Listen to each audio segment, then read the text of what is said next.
Hi everyone, it's me, Spring, the fiber enthusiast, and welcome to the channel.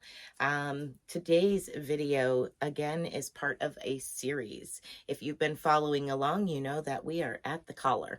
So welcome to the collar section of this jumper. Once again, I'm going to reiterate, this series is not going to be for everybody. This is my attempt to help those of you that would like to know how to custom make something jumper wise or top size for our body type, which is very unique and individual.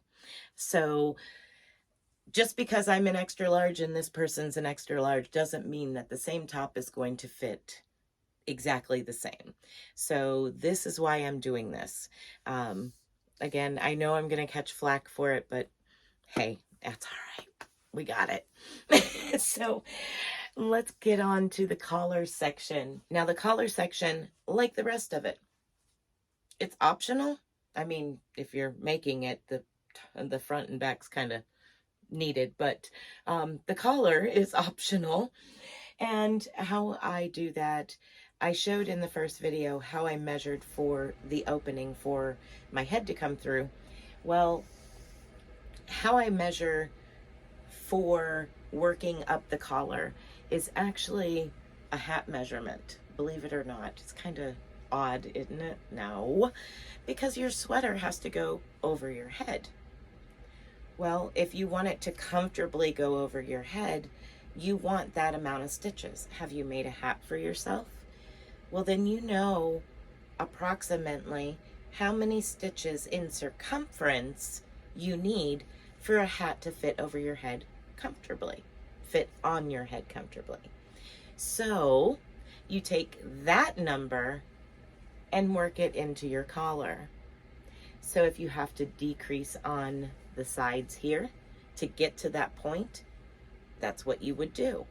You would decrease down to the point that it's at that amount of stitches. So if you haven't made a crocheted hat for yourself, I have all kinds of tutorials on hats. So for instance, I can go and say, oh, I need 80 stitches around the neck. Okay, so we're going to work evenly, 40 stitches on the front and 40 stitches on the back. So as you're going around, you can kind of gauge. Now, if it looks like you're going to have too much to begin with, you can sew up a little more on the shoulders to that point and adjust where your neck hole is.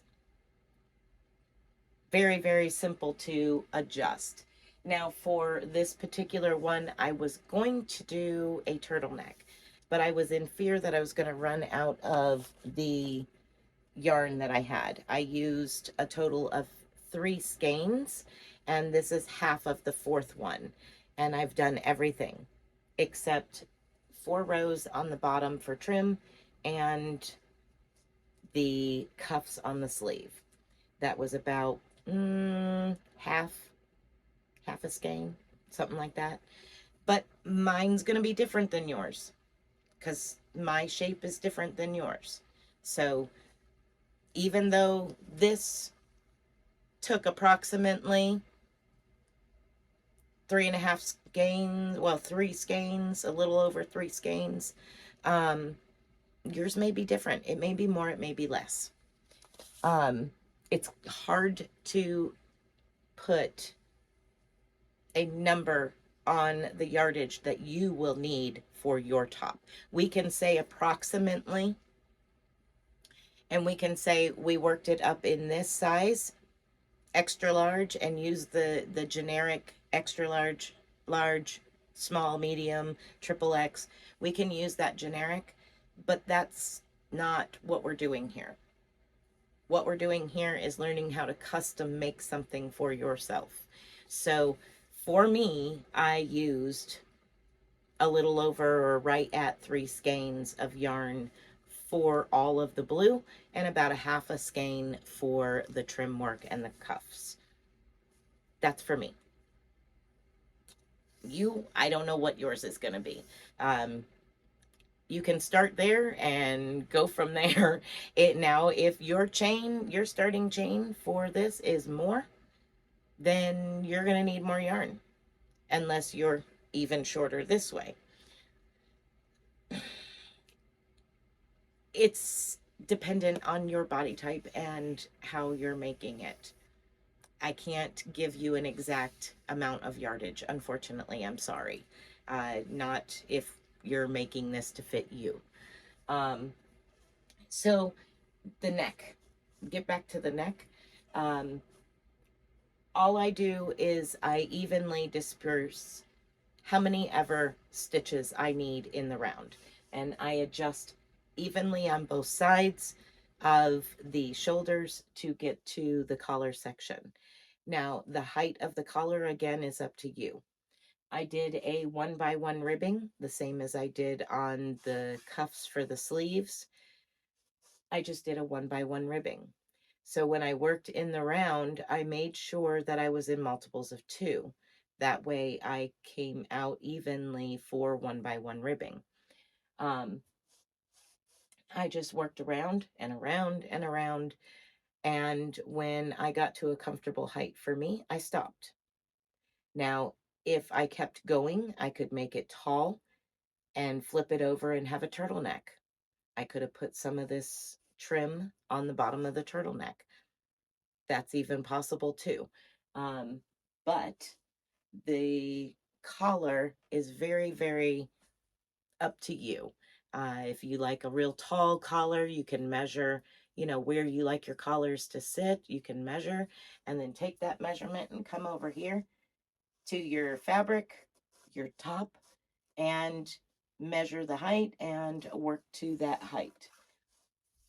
You can put it on and check. Is this tall enough? Okay, it's not tall enough. Is this tall enough? Yes, that's tall enough. Or no, that's too tall. And rip back out. Those are options as far as making the height of the collar. So there's a lot of information going into taking measurements and different things with measuring and making this top to fit you. So if you are just popping in for this part, please note that there's 2 other videos that go over a lot more details as far as making the biggest part of the jumper. But at any rate, thank you for watching. I want to say thank you all for following along and watching over these 3 videos. I can't thank you enough, and I hope that this has helped. If it does not answer your questions, please feel free to comment down below or email me privately. Ask me all you want, and I will do my very best to come up with a solution for the problem you might be running into, or clarify something that didn't make sense. So feel free to contact me at any point in time. This is just how I make things custom to my body. And in turn, you kind of get the ability to make this jumper. All right, everyone. So let's go ahead and get into the collar. Thankfully, this is a short part of the video. And we'll see you at the end. Bye. So for the collar, it's not as much as far as measuring. You can measure from your shoulders to where you want it to be on your neck and take that measurement and use it. You can also take that and times it by 2 and create a kind of like a turtleneck, a larger collar with a slight curve to it. You can go real tall and fold it over for a turtleneck. There's multiple different ways that you can do a collar. So I'm going to get this off of the baby doll, and we'll start working on the collar itself. Okay, so how I do the collar for sweaters, jumpers for myself is I know that if I'm crocheting, 80 stitches is comfortable around my head. And how do I know that? Because I've made a lot of hats. And when working up hats, I've found that 80 stitches is really comfortable for me for a hat, an earwarmer, a headband, a cowl even. It's just a comfortable number for myself. So when doing that, I've done it enough that I've realized that that's just my comfortable number. Now, if you find a hat that you've made fits you really good and you enjoy the way that it fits, it's not too snug, that's the number I would go with. Because where your hat sits is the part of your head that your collar needs to be able to go over. Now, with that being said, looking at your collar of your top, for instance, if this was the larger one, I would say I want an even number of stitches on both the front and the back, matching numbers. So I would want 40 on this side and 40 on that side. That way, it's even on both sides, and it's the number of stitches that I'm comfortable with going over my head. Also, that number is split in half, so it's 80 total around.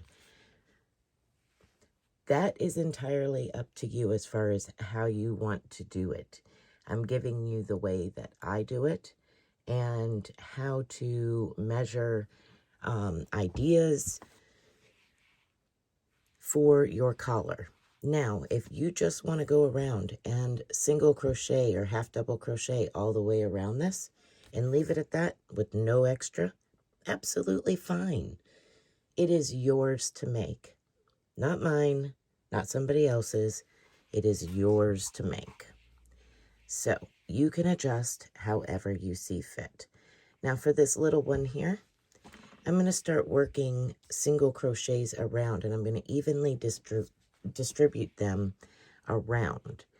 And I'm going to keep it to a number that is going to be nice and even. We want multiples of 2 because we're going to do a 1-by-1 ribbing.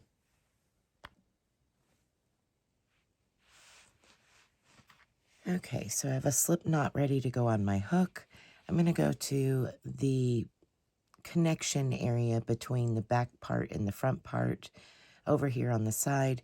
I'm going to go to the first actual stitch. So I'm going to slip my hook and yarn through there. I'm going to chain 1 and go back into that stitch and create 1 single crochet. And you can put a stitch marker there as you're starting single crochet so you know where to slip stitch to. So now I'm going to work an even number of stitches all the way across, placing 1 single crochet into every stitch. And this is the chain. If you remember, I said we were working top down.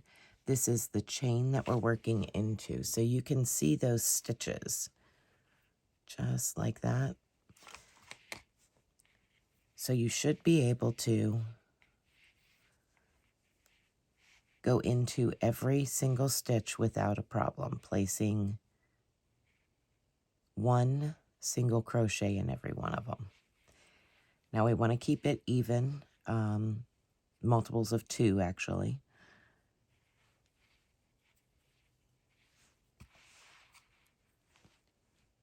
So when you get done with the first side and you work your way over here to the other side, you want to count your stitches. Whatever you put on one side, you need to put on the other. And if you need to do a 2 together to decrease a little bit, or add 1 by doing 2 in the same stitch, that's perfectly okay too. I'll show you what I mean when I get down there. Okay, so I went ahead and worked all the way across. to the other side. And when I counted, I had 17. Well, I want to make it 18. 18 on this side and 18 on the back.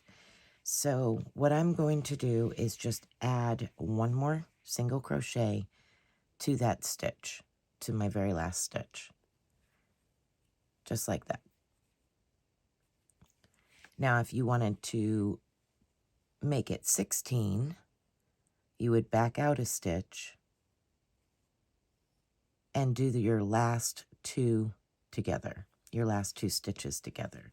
So you would just go into the next one, yarn over, pull up a loop, into the following one, yarn over and pull up a loop, and then together. That would create 16, but I'm going to go with 18. So I'm just going to add an extra stitch. I'm going to do 2 in this last stitch here. There's 1 and 2. So now what I'm going to do is I'm going to jump over to the first stitch on the other side of the collar. And I'm going to insert my hook into that one and start working across. Now, because I just did an increase stitch, just did it right before turning the corner, I'm going to work all the way to the other side, count my stitches, and if I need to increase on that section, I would do it on the opposite side. That way I'm not going to just go ahead and increase here. That would be too much on one side. So I'm just going to go ahead and continue to work over to the other side, and then I will count my stitches at that point. Okay, so once again, I counted over and I have 17 stitches, so I want to make that 18 as well. There we go. So I just placed 2 single crochets in the same stitch. Now I'm going to reach over and slip stitch to the very first single crochet. And from this point, we are going to work a 1-by-1 ribbing. You're going to chain 1, 2, that counts as your first double crochet. And then we're going to place 1 double crochet in every stitch around. That is the first round for your 1-by-1 ribbing, is to create a round of double crochets. Okay, so I meant to say that if you didn't want to do any more and you wanted to leave it just a cleaned up edge, yet single crochet round is where you would stop. Okay, so once you've made it all the way around, whatever your number of stitches in total were is how many double crochets you should have. In my case, I have 36. Now, instead of just slip stitching to the top of this first double crochet, I'm actually going to bring the yarn in front of my hook. I'm going to go under that, bring my yarn around and pull it through and slip stitch. Now I'm on the front of that stitch, that post, and I'm going to chain 1 and 2. The next stitch, you're going to do a back post double crochet. So we're just doing relief stitches, front and back post relief stitches. Front and back. Now, you can do this color however you want. These are simply just suggestions. I am going to do a 1-by-1, which means 1 front post double crochet, 1 back post double crochet, all the way around. And I'm going to do a few rounds, joining just like I showed you how to join for this round. I'm going to continue on for a few rounds and check it on the baby and see where it is and if I like the way that it looks. This is user optional, from just cleaning up the edge to what stitch you use, How tall you put it, how short it is, all of that stuff is up to you. I'm going to go ahead and continue this. I'll show you where I ended with it, and then we will close out this series of videos. Okay, so once you've come to the last round that you are going to make, you're just going to slip stitch to the top of your chain 2. So to the very top here.